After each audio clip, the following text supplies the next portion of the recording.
You know when you're watching a volleyball match and it all just seems like a blur of chaotic energy? Well, today we're going to slow it all down. We're going to decode the whole game by following the life of just one single point, from the very beginning to the very end. Let's jump in.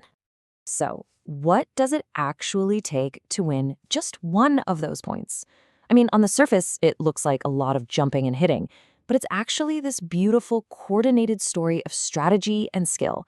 I promise by the end of this, you'll see every serve, every pass, and every spike in a completely new light. All right, first things first, before we can really get into the action, we need to know the stage and the characters in our story. Let's talk about the court and the players. Okay, so the court isn't just some random open space. It's a strategic grid. You've got 6 players on each side, and that line you see, the 3-meter attack line, is super important. It basically separates the front row players from the back row players. And here's the deal. If you're in the back row, you cannot jump and attack the ball in front of that line. That one rule shapes so much of the game's strategy. And the players themselves, they all have very specific jobs. You can think of the setter as the team's quarterback. They're the decision maker, the one who orchestrates the whole offense. They're setting up the hitter for that big, powerful attack. And then there's the libero.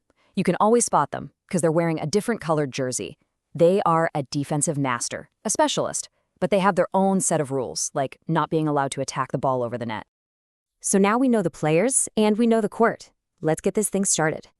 Every single point in volleyball begins in the exact same way, with the serve. The serve is this really unique moment because it's the only time in the game where one player has complete and total control. Now, their main goal is simple: get the ball in play.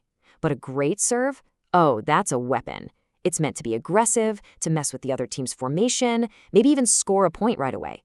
And the rule is ironclad. You have to serve from behind that end line. Okay, so once that serve comes flying over the net, the game kicks into its core rhythm. We're talking about the 3-hit combo. This is the sequence that truly defines teamwork in volleyball. So each team gets a maximum of 3 touches to get the ball back over the net. And ideally, it looks just like this. It starts with the pass, that's usually a bump with your forearms, to receive the ball and get it to the setter. Second, you have the set. The setter uses their fingertips to just perfectly place the ball for the hitter. And finally, number 3, the attack or the spike, that huge, powerful attempt to score the point. And this is why that 3-hit limit is so brilliant. It's not just a rule. It's the entire foundation of offensive strategy. It forces players to collaborate with absolute precision, turning what could just be a simple return into a calculated play to find a weakness in the defense. But, for every powerful attack, there's got to be an equally impressive defense waiting to shut it down. And that defense pretty much operates in 2 layers. The first line is the block. You see players at the net jumping up together, creating this wall with their hands to literally reject the spike right back at the other team. But if the ball gets past that wall, the second line of defense kicks in, the dig. This is where you see back row players diving all over the place, using their forearms to pop that ball up and keep the point alive. And this is where our specialist, the libero, really shines. Their whole world is defense, and they are masters of the dig. They have to read the hitter, guess where the shot is going, and get in the perfect position to save the point. That incredible specialization is what makes them so crucial to the team. So the rally goes back and forth until one team finally fails to return the ball. A point is scored. But how does that one little point contribute to winning the whole game? Let's look at the scoreboard. Okay, so before 1998, you could only score a point if your team was the one serving. But then everything changed with rally scoring. Now, a point is scored on every single rally, no matter who served the ball. You win a point if the ball hits the floor on the other side, if it lands out of bounds, or if a team makes a mistake. This one change made the game way faster and so much more exciting to watch. So here's how it all adds up. You win rallies to score points. The first team to get to 25 points wins the set, as long as they're winning by at least 2. To win the whole match, you usually have to win 3 of these sets. And if the teams are tied at 2 sets each, well, it all comes down to a final, super intense, deciding 5th set that only goes to 15 points. It's just a race to the finish, 1 point at a time.